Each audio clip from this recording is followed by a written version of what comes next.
All right, Muslims celebrating the auspicious month of Ramadan are united in the common goal of making the best of their time. Now, our daily Ramadan segment, Ramadan around the world, seeks to show just how similar we all are in our practices and also how we differ. Now, we begin our journey in Gaza, as we understand and know and uh, appreciate. Gaza is under the occupation. And joining me now is Wafaa AlUdaini. She is a journalist and activist based in Gaza, and she's going to explain to us about what Ramadan is like in Gaza, particularly now as you know the occupation really gets a bit more difficult for Palestinians at this time of the year. Wafaa, assalamu alaikum wa rahmatullahi wa barakatuh. Wa alaikum assalam wa rahmatullah. Thank you so much. And Ramadan Kareem to you and your audience. I mean, Allahu Akram, thank you very much for that. Best wishes to you as well. Wafaa, as a journalist living in Gaza, obviously you are documenting the lives of Palestinian people under the occupation. But in this particular discussion, we want to talk about the month of Ramadan. Is the month of Ramadan somehow more challenging under the occupation in terms of the what it's like for people on the ground? Yes. Of course, like Muslim here in Gaza, like Muslims around the world, they celebrate Ramadan. But like here in Gaza, I think the things here are different than other parts of the world.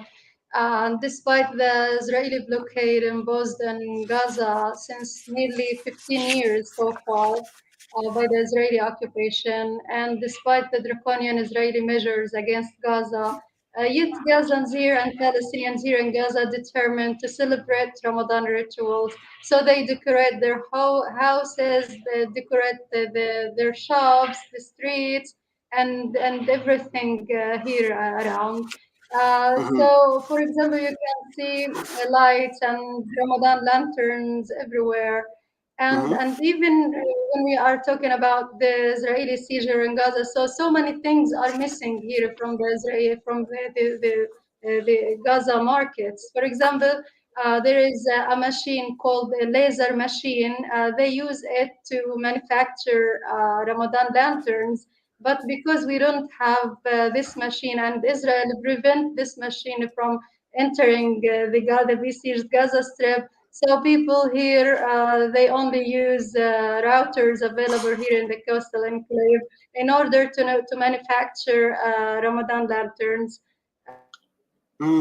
So why are the Israelis not allowing the laser machine the machines into Gaza, the ones that are used to make the lanterns? Why do the Israelis not allow those machines? Uh, you are asking me why the Israeli occupation prevent this laser machine from entering Yes, Gaza? yes, Yeah. yes, yes. That is the question. Yes. Can you hear me now?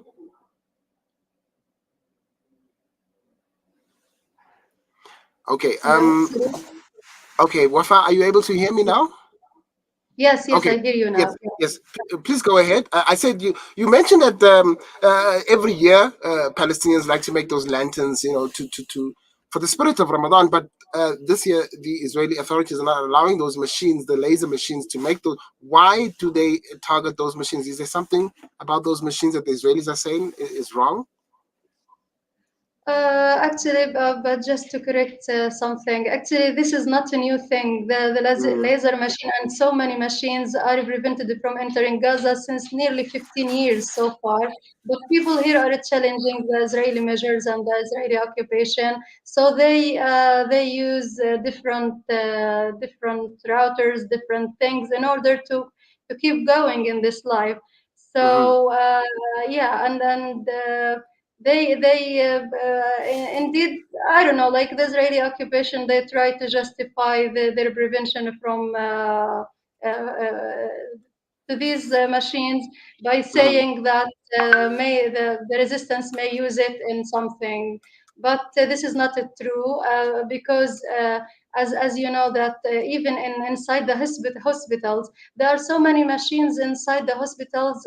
They don't work, and even Israel doesn't allow the Palestinians from fixing these machines, which help the people, the Mm-hmm. patients, the Palestinian patients here.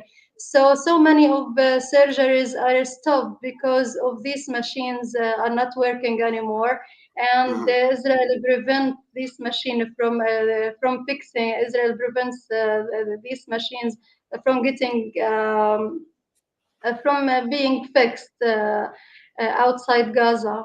So this is just Israeli justifications, and they are trying by all means in order to let the people hate living here in Gaza and then leave Palestine and leave Gaza for them. Mm-hmm. All right. If you've just joined us, we are speaking to Wafaa AlUdaini. She's from Gaza. She's based in Gaza. She's a journalist and activist, and she's sharing with us about Ramadan in her hometown. Wafaa, the month of Ramadan, even last year, we saw quite a number of shuhada, quite a number of Palestinians that were killed by the Israeli occupation, occupationists or the Israeli settlers, or even the Israelis themselves, the the army. Are we seeing the same type of violence this year, or are you afraid that it might also flare up again? Yes, yes, indeed, of course. Sadly, there are nearly over than six martyrs so far since the beginning of this month of Ramadan, and two of them are women. One of them, a mother of six children. Just they just killed her yesterday because she was just walking beside an Israeli checkpoint, and then they shot her dead. And really there is so much tension here in the whole territories in Palestine, Mm, and when we are talking about the holy month of Ramadan this year, actually it is coincided from 16 to 22 April with the Jewish Passover. Actually, extremist Jewish settlers take this as a reason enough to break into Al-Aqsa Mosque, and the most dangerous step is that they are already preparing to slaughter goats and lambs inside the Al-Aqsa Mosque during this festival. So next Friday it will be. We don't know what's going to happen because this is mm, like a ticking bomb for Palestinians. Like it's something so dangerous and something that threat the Palestinian presence, the Muslim presence inside Al-Aqsa Mosque, and it's a way to Judaize Al-Aqsa Mosque. So,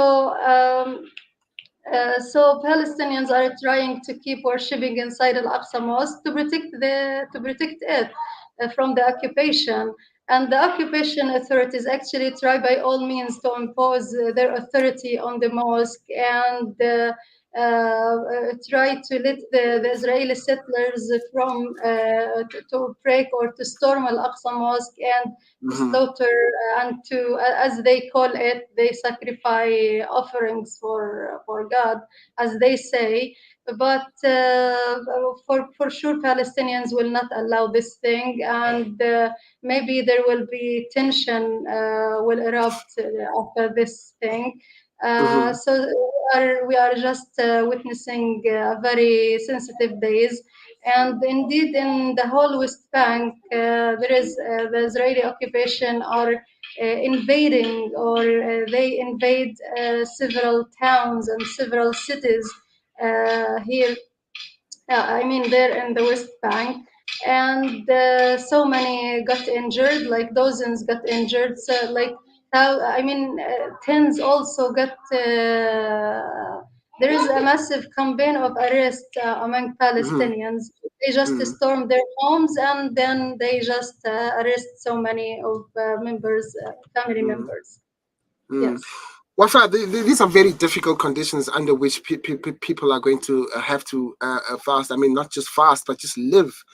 Besides the month of Ramadan, these are very difficult conditions to live under. But I mean, like, the hadith of Rasulullah sallallahu alaihi wasallam says that لصائم فرحتان فرحة عند لقاء ربي وفرحة عند when he breaks his fast. What type of food? Yes. I know Palestinian food very, very delicious. I mean, there's so much of barakah there. People, they plant. There's so much of farming that's happening there. I know za'atar. I enjoy za'atar myself. But what type of food are the Sa'imin looking forward to break their fast with?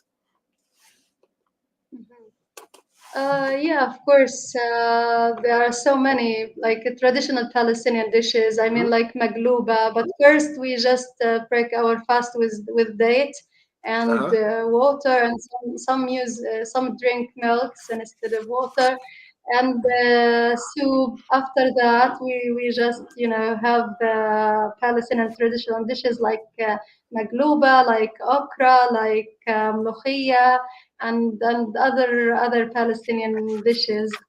Um, yeah, and for Ramadan, in particular in Ramadan, there is a dessert which called gatayif or barazig. Like Palestinians actually used to eat these desserts after breaking their fast, after having the main dish. So they just eat sweet, and these desserts we call it gatayif. And Mm, yeah, it's only in here in I mean during Ramadan they just eat this thing. mm. um uh, yes, yes. And Mhm. with regards Eid al-Fitr, what type of when do the preparations for Eid al-Fitr start in earnest among people, among the women folk in the families? When do people start preparing for Eid al-Fitr? Yeah, we prepare. We like as Palestinian women here. Mm. Yeah, they try to prepare for this Eid, like to make ka'ak al-Eid. Yes, also this is kind of dessert, and we just do it like a week before al-Eid. We just cook this or make this ka'ak, and they just it is stuffed with dates. Oh, I don't know whether you tasted it before. Yeah, it's really so I, yummy, and yeah. I was saying, I was So saying, I was saying, yeah, we're talking about food right now while we are fasting. Maybe not such a great idea. But anyway, go yes, ahead. yeah. A cake with Okay, dates. so Okay, yeah. fine. Yeah. Mm. Okay. So this kayak. I mean, like a week before Eid, like women and relatives, they just gather in a very beautiful atmosphere. They just help each other to make like a big number of kayak. Hmm. And then when Eid starts, like the first day of Eid, they just present these stuff and they present it for their guests and their relatives when they come to celebrate or to celebrate with them this Yes, Eid. yes. Yeah. Beautiful. Wafa, thank you so much for your time. May Allah reward you, make it easy for you and all the Muslims in Palestine. I would like you to perhaps give us one last message. Do you have any message for Muslims around the world on this 9th of Ramadan? Yes, of course. Firstly, yeah, I wish that may Allah accept all your deeds during this Ramadan. And for Muslims around the world, really, I really like to ask them to keep praying for Palestinians, to keep praying for all Muslims around the world, all innocent all around the world, in Syria, in Yemen, in all of the countries across the world. And indeed, we need their voices because, as I told you, Al-Aqsa Mosque is under danger because there is like a campaign of Judaism aid. I mean, the Israeli occupation authorities are Hmm. trying to destroy it and then build their Temple Mount.